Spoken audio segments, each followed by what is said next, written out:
Hello, and welcome back to another chapter of It Hurts the Hope by Inquilatory on AO3. Chapter 28, Glimmer and Gold. There you go, isn't that better? I'm really sorry, darling. I promise I'll keep a better eye on you. The plant, being a plant, doesn't respond, but it does look a bit better from the wilted mess it had been earlier. So, Beat-Ups counts it as a victory.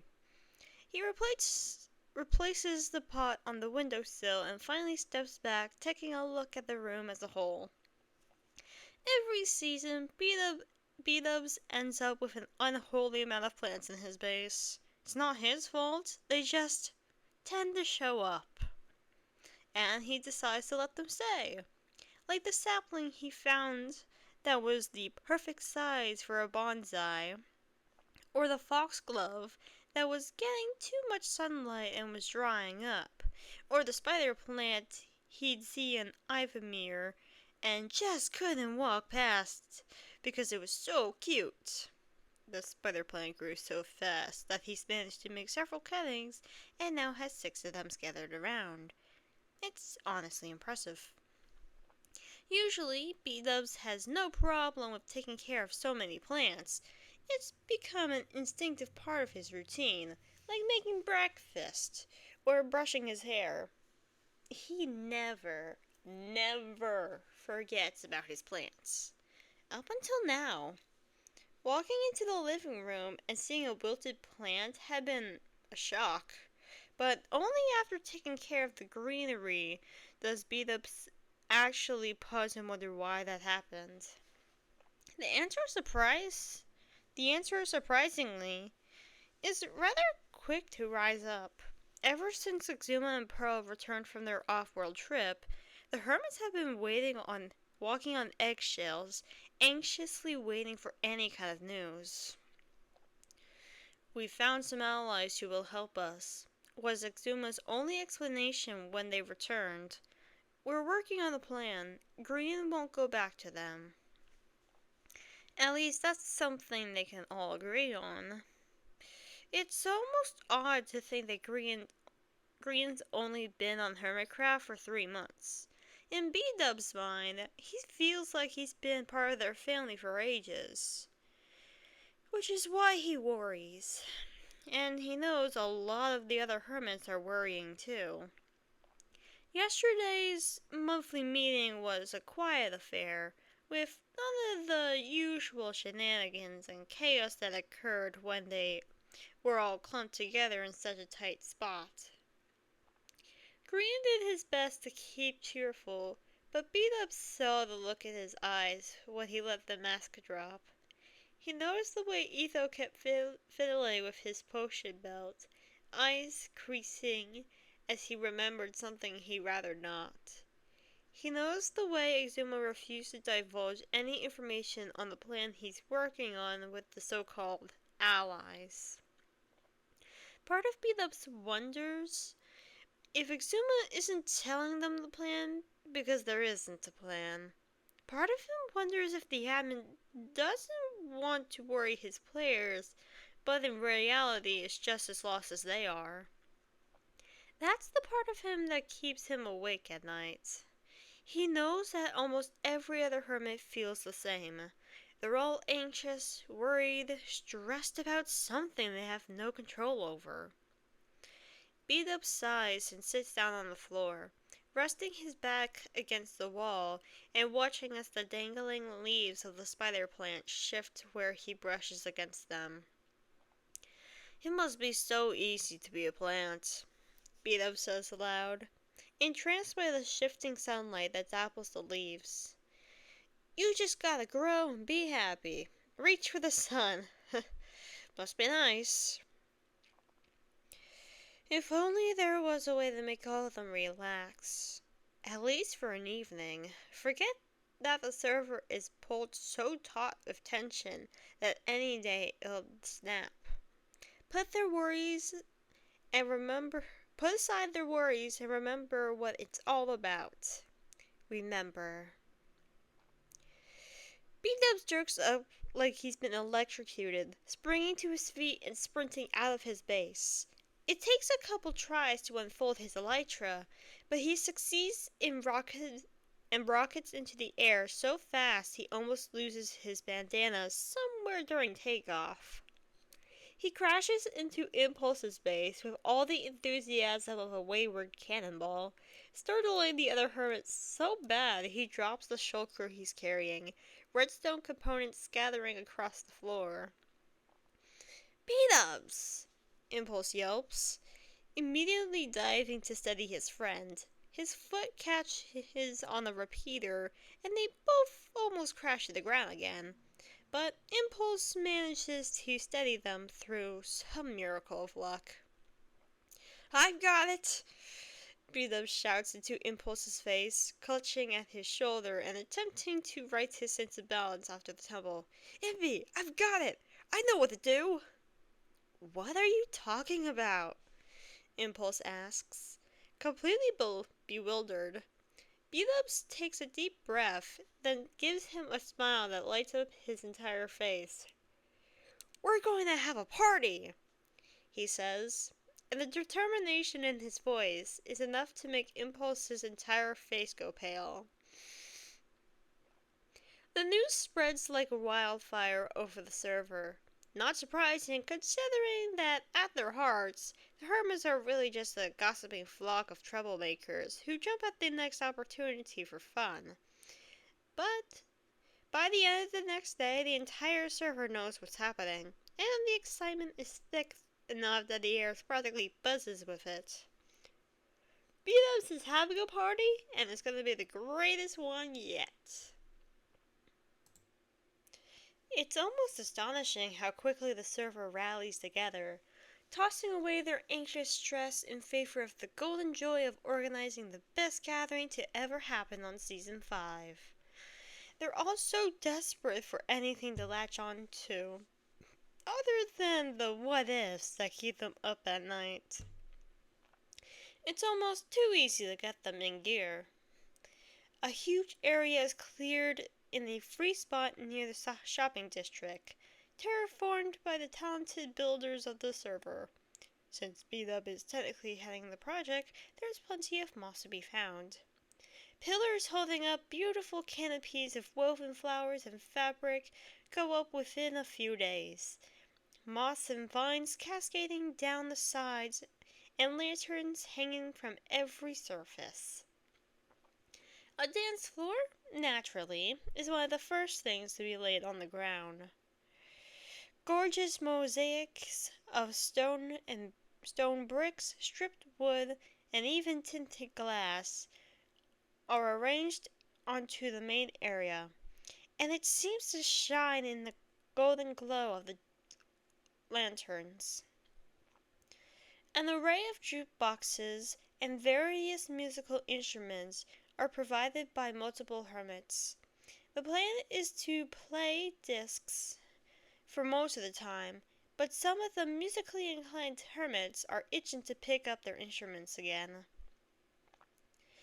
It feels good to concentrate on something other than pointlessly worrying. It's wonderful to see the chat bursting with excited messages again, instead of the radio silence it's fallen into lately. Cleo has been designing outfits for nearly all the hermits, and even recruited Joe, Stress, and surprisingly Grian into her task force.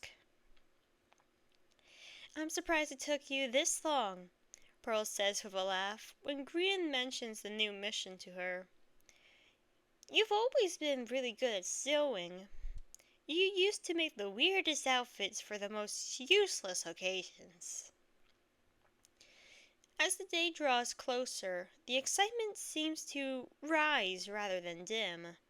Hermits meet up every other day, chatting excitedly about what they plan on baking, or what they're wearing, or "Did you hear Cub is putting on a fireworks show?" It's a flurry of gossip and cheer, rushing between bases and digging up decorations, from long forgotten chests to many hermits. To many hermits, it's the familiar chaos of a server-wide gathering. To others, it's a completely new and exhilarating experience. How do I look?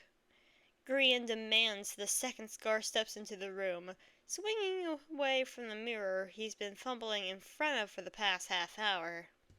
Scar closes the door and looks him up and down. From the shiny black shoes to the smart red jacket with golden tassels. He even tried to wrangle his hair into something more presentable, and it partially succeeded. "You look amazing, G," Scar says with a huge grin, and Green lets out a sigh of relief. He's not entirely sure why he'd been so nervous about Scar's opinion. The man is wearing some garish hodgepodge of maroon and green, for Star's sake, but he relaxes ever so slightly. "I can't remember the last time I've been to a party," he admits, which is a very silly thing considering he can't remember much of anything, but Scar doesn't call him out on it. "It's gonna be great, don't you worry," Scar reassures him, walking over and straightening out the lapels of his jacket. "We're a crazy group of rascals, but sometimes we bury the acts of pranking and just relax for an evening. Stars knows we all need it." "Very true," Green says and shakes his wings out to reorder himself. He steps back to look at Scar and grimaces. "Great void, Scar. Are you colorblind? I feel like that would explain a lot." Well, hey!" Scar sputters out, glancing down at his outfit with a comically enraged expression. "I'll have you know this is all the rage right now. It's very, very fashionable nowadays to wear these kinds of colors." "Fashionable?" "Fashionable." "Fashionable." "Fashionable." "Fashionable." Perfect. Gran can't help the giggles that break out, and he reaches over to adjust Scar's tie. "Now we're all set to go." A knock on the door. Pearl peeks in with a smile.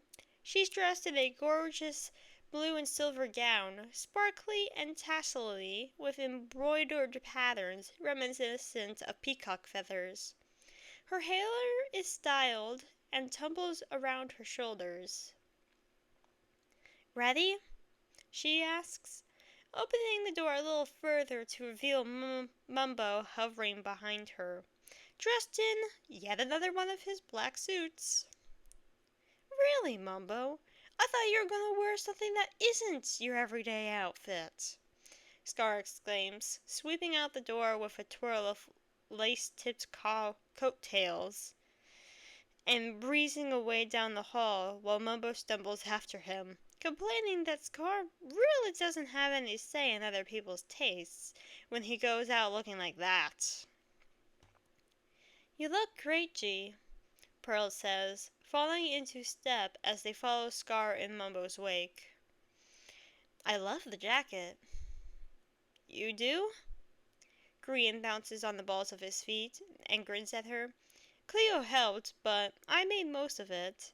I was worried it'd be too much, but after MCC, I've learned that nothing is too much when it comes to the hermits." "Yeah, I'm starting to realize that too," Pearl says softly, and the smile she gives him is somewhat melancholic. It's rather out of place. So much so that Green has to pause and pull her into the kitchen while Mumbo and Scar continue on, oblivious to losing half their group. "What's wrong?" he asks, and the fact that Pearl hesitates with her answer only serves to deepen his concern. "Pearl, what's wrong?" "Nothing. It's nothing." Pearl takes one look at Green's face and sighs. Fine. I I'm really happy for you, you know? You've grown so much and changed so much, and you found yourself a family, and I'm very proud. But I don't belong here, and I think we both know that. But you could, Green protests immediately, because even though he knows she's right, he doesn't want her to be. The hermits adore you. I'm sure we could bring it up at the next meeting. I don't see how they couldn't vote you in. Green. I mean, I know it has to be a unanimous vote, but I think maybe Green. Pearl takes Green's face in her hands, a feather-light touch on his cheeks. She's still smiling that odd, melancholic smile, like she's run this over her head a million times and knows exactly what to say.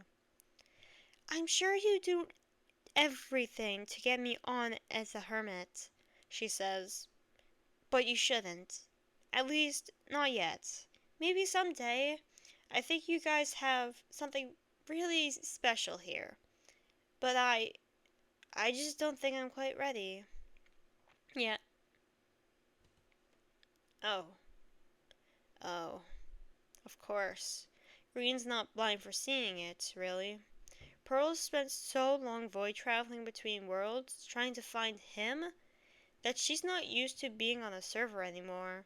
She's not used to being around so many people with so much going on. I I understand, he says, and Pearl smiles at him, this time more sincerely. Does that mean you're leaving? Oh, hell no! Pearl shakes her head quickly and bundles him into a hug, her wings spreading to envelop them both. I'm not going anywhere until all of this is sorted out, you hear me? By the time I'm through with the Watchers, there'll be nothing left of them. And after? After? Pearl sighs and rests her head on Green's shoulder. I leave after. Yeah, I need to talk to someone. A lot of someone's actually. And I need to spend some time alone so I can figure out what I'm doing with my life. That makes sense. Green wraps his arms around her, the sequins of her dress digging ever so slightly into his skin. Yeah, I'm proud of you. You go do that once this is all over. But don't forget to write sometimes, so I know you haven't gone mad. Pearl giggles and hums in agreement, pulling back and ruffling his hair with a hand. I think it's a bit late for that, she says with a sigh, then steps back and smooths out her dress. Anyways, don't we have a party to go to? Yeah! Green grabs her hand and races out of the kitchen, practically bursting through the front door and startling Mumbo and Scar. Mumbo, to his credit, only jumps a little. It's obvious he's become accustomed to Green's rather rambunctious entrances. Scar, on the other hand, startles so bad he falls backwards and onto the lawn with a oof. All four of them burst out laughing, and he struggles to get to his feet again. You gave me quite the scare, Green, he exclaims, then offers his arm. Green lets go of Pearl and readily accepts the invitation. I see how it is, Pearl complains, but she's grinning. She reaches out and slings her arm through Mumbo's, giving him a pat and a reassuring smile. Mumbo doesn't look very reassured. Let's go crash a party, Green cheers, and they all laugh again. In the dusky twilight evening, the event space looks magical. A soft golden glow seems to emanate from the entire thing, shining and sparkling in the night.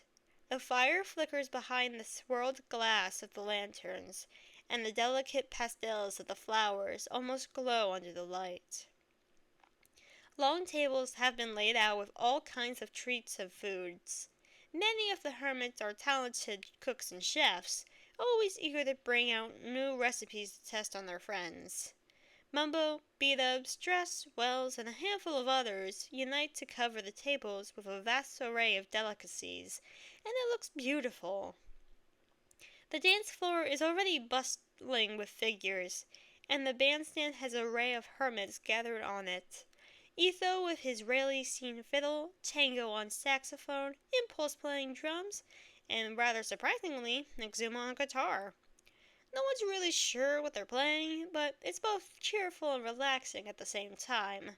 Loud and bouncy, yet perfectly fitting into the serene, tranquil scene they've created tonight. It's an airy, whimsical thing, spinning and singing and swaying. Shoes tap and bounce against the dance floor. Laughter rises and falls like the wind, and happy chatter fills in the lulls between notes. Stress and Niskow are whirling around together in the dance, giggling and grinning. Neither of them seem to know the steps to it, but they don't care. Tango and Beat-ups are engaged in an intense breakdancing contest, and they're not showing signs of letting up. A few hermits are egging them on, though the only one who seems concerned about them breaking bones is Beef. Alone in a corner, Cleo and Joe are waltzing to a song only the two of them can hear. Perhaps a stranger would look at them and presume that something romantic existed, but the hermits know that Cleo and Joe's relationship is a strange and fluctuating thing.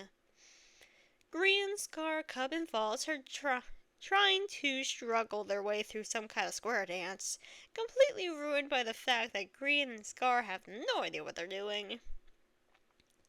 And now we dootsy-doo, Scar cries, then promptly twirls the wrong way and crashes into Green again. False, who gracefully executes the maneuver with Cub, bursts out laughing as she hooks her dance partner's elbow and swings around, stepping back in time with the music. It's called a doozy-doo. Do-si-do, she corrects. But Scar and Green are already spinning away in galas of uncontrollable laughter. Cub chuckles and offers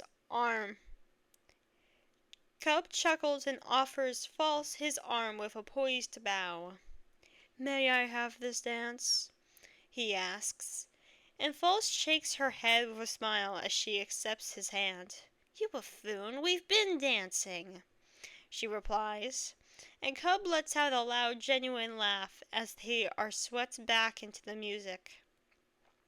The evening wears on into a full-fledged night, but no one shows sign of tiring. Partners swap out on the dance floor, changing places and songs as easily as only old friends and true family can. The musicians shift around multiple times as well. Wells brings up his guitar with an excellent singing voice. Ren leads them all in a messy, disorganized swing dance, and Beat-ups is convinced to pull out his trombone for one song. It's a glorious haze of dancing, singing, and laughter. The gold fire of the lanterns keeps the dark at bay, and it almost feels like they're trapped in a single moment, time frozen in order to draw out this one night as long as possible. For such a large group of insane chaos causers, they're all surprisingly willing to just relax for one night, to put away their TNT and redstone and building supplies, and simply be. It's like the rest of the world has been put on pause while the hermits lay their troubles to rest. Either way, it feels too much like the calm before the storm. But just for the evening. The hermits cast away their worries, putting them aside along with plans and anxious pacing and paranoid wanderings of what-ifs. The lanterns cast their soft glow across the dance floor, the table slowly empties of its food, and the stars shine down on a glorious gathering of players, both human and not, simply celebrating the joy of being alive. Just for one night, they forget their troubles. Just for one night, they stop thinking about tomorrow. and lose themselves to the magic whimsy. One night. And that's the end of chapter 28.